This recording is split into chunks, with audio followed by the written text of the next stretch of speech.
Man, so we were in the green room. We were talking about a lot of things about nuclear Iran, ending the nuclear threat in Iran, and it came up, a battle of bad dad jokes. I'm scared because he's good. And if there's time at the end, we might get into it. But I'm going to start this by saying, and shout out to Matt Schlapp. I was talking to Matt Schlapp at CPAC Hungary just a few days ago, and we were talking with some of the folks that were attending from different parts of Europe, and there was a disparate opinion on how big the threat is of a nuclear Iran. Some saying, oh, they had no threats, that's the United States, they want to get into forever wars. Others saying, no, you have to go after this is a radical threat and it must be ended. Ambassador Mark Wallace, talk to me. You not only served as an ambassador, but your current role with UANI. Talk to us on where you come down on this issue. Look, I think we have to put the issue squarely on the table. The forever war that has dominated the world, dominated the American economy, caused countless casualties of Americans, caused a risk premium in your wallet and pocketbook because of controlling the Straits of Hormuz. All roads lead to Tehran. So there has been a forever war in the Middle East because the Iranians, their mantra is death to America, death to Israel, death to Saudi Arabia. President Trump said and did something different. Every president, and I've worked with every one of them, and I've had to work with some of the Democratic ones that I've not agreed with. Every president has kicked the can of this problem down the road as it's gotten more and more dangerous and costly to Americans.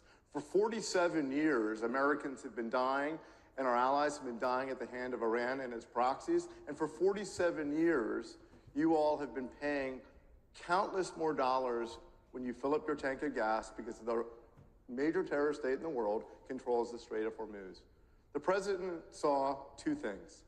He saw Iran developing advanced ballistic missiles, intercontinental ballistic missiles, building a massive ballistic missile program, still pursuing a nuclear program with 1,000 pounds of enriched fissile material, and an already weakened leadership. And he matched that threat with opportunity, and he said, I'm going to end this forever war. He said, no more. I'm not going to kick the can down the road. And our incredible military, frankly, that has gotten so strong, that's right, our incredible military. That military that has been honed over 25 years has performed so brave in an admirable manner. And they are our heroes. And he is ending that forever war. So I talk to a lot of you. I've been attending CPACs, I think, when I first started 25 years ago. Do not believe the headlines that we are somehow losing this war, Iran is getting the best of us, or that we are in a forever war. That was not who President Trump is. I've worked for presidents like that have engaged in decisions that have ended in wars that have gone on for too long. That's not what this president's doing. That's not what this conflict is. Do not believe the headlines. Please, let's cheer our troops and celebrate the successes and celebrate the Iranian women and men and who are here in this audience that want to be free of the greatest terrorist state in the world. This is an incredible moment where the president says, I'm not going to be conventional. I'm going to do it different. I won't kick the can down the road. And remember, kick the can down the road was the official policy of multiple presidents stated on North Korea. And look at where North Korea is now, a nuclear weapon. He said we will not allow Iran to get there.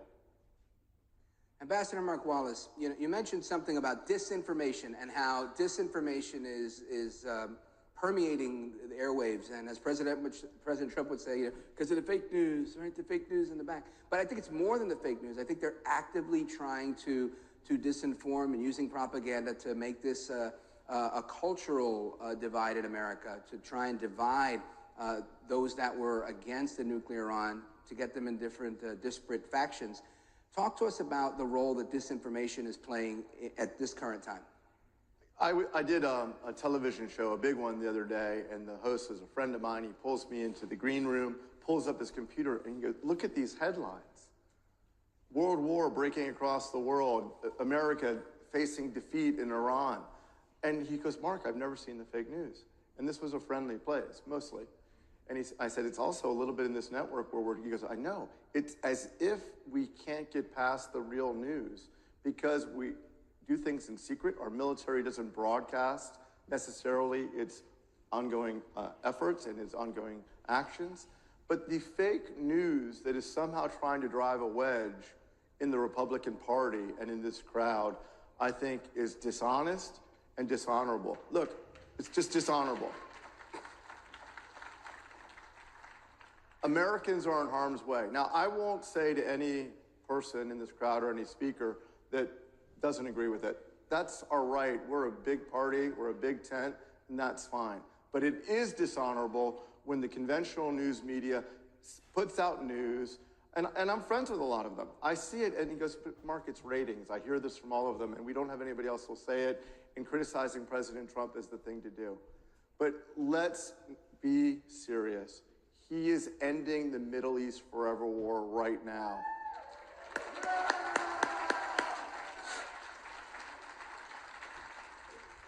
And you will be paying less at the gas pump, which is important because our economy matters and what our home life matters. But more importantly, the terror state, the head of the octopus, the tentacles of these terror groups is being decimated when no president had the courage to do it previously. Amen to that. Now, Ambassador, this is an interesting place that I think we're in, right? You know, I'm scrolling the other day on Twitter, and I see the first video come out. It's President Trump, the war in Iran is over, right? Fantastic. Then next, I see, who is it? Bibi Netanyahu, and he says, we are here, nobody's forcing my hand, the president's in charge. Third video, some new general from the IRGC I'd never seen in my years of following the news saying, don't believe the fake news, we've got this, we're ready to take things on. And I'm thinking, hey, it doesn't look that good from my perspective. What's going on here? First of all, propaganda war is almost as viable right now as real war, except it causes people to kill and die. But a lot of that is propaganda. Look, no one is forcing America to do and protect its interests in itself. If you think anybody can direct and convince or manipulate Donald Trump into some sort of action, maybe you guys haven't seen what I've seen over the last decade in American politics. And more importantly, he sees the threat and he sees the opportunity. But the news media, when you go out, every one of you has a cell phone, mobile phone, cell phone, I'm showing my age. Go out and Google Iran news, and I promise you the top 10 hits will be war going badly, blah, blah, blah. You have to understand, we have decimated Iran's leadership, largely decimated its ballistic missile programs, its Shahed drone program. I was the guy with the Shahed here last year. I own 2 of them. I'm the only guy in private hands. Shows you I truly am an Iran geek. First dad joke. That I have a Shahed drone. We had it here. But what it shows is we've decimated that leadership. We're decimating their abilities. Just yesterday, a guy, the IRGC naval commander, Alireza Tanzgiri, you again have to be a true Iran geek to know who he is, but he was the man that controlled the Strait of Hormuz. He died 2 days ago.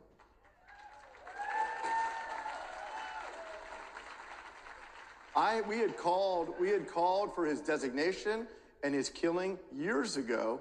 Even President Biden had sent the USS Baton Group because of the threats from the IRGC Navy. President Trump has eliminated that Navy. No longer should the Strait of Hormuz be the tax and premium on the global economy to the tune of trillions of dollars. I want to ask 2 questions here. One is, a lot of people think that the Iranians are some sort of primitive rock-throwing army. I think it's a mistake to underestimate them. Your thoughts? Look, there's no doubt. This might upset my Iranian friends and family in this audience here. But this is a country, and they're an established military and bureaucracy. They can't hold a candle to the United States of America, but they have deep levels of support. We're probably on the 3rd or 4th level of that leadership.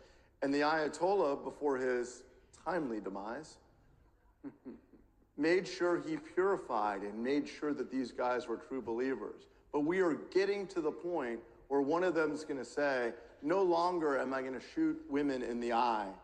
No longer are we going to kill innocents in the street. I have family, no more. and we'll hopefully make a deal. There are only two options.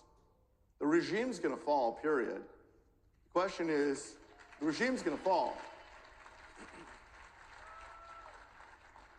And again, this may upset my Iranian brothers and sisters in the audience. Either we are able to remove the regime in our efforts right now, or we have a much weakened regime that does some sort of deal with the United States and the West that is so decimated, the Iranian people will still rise up and defeat this regime. Because ultimately, I support the Iranian people. I don't take sides on the Iranian people.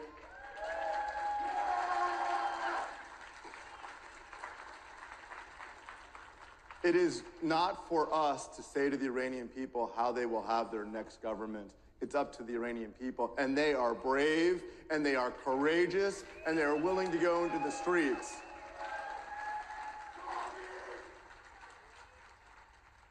This regime killed, imagine protesting in the streets and killing 30 to 40,000 of your own people and having the courage to turn into the streets and charge into gunfire because of what you believe. You all know George Washington, Thomas Jefferson, John Adams, but there were great American patriots that died on Bunker Hill. Some names you probably don't know. There are many brave Iranian men and women that are dying on the Bunker Hill against the Ayatollah's regime now. It's our job to do everything we can to support them for our own national security, for our allies' national security, and because it's right.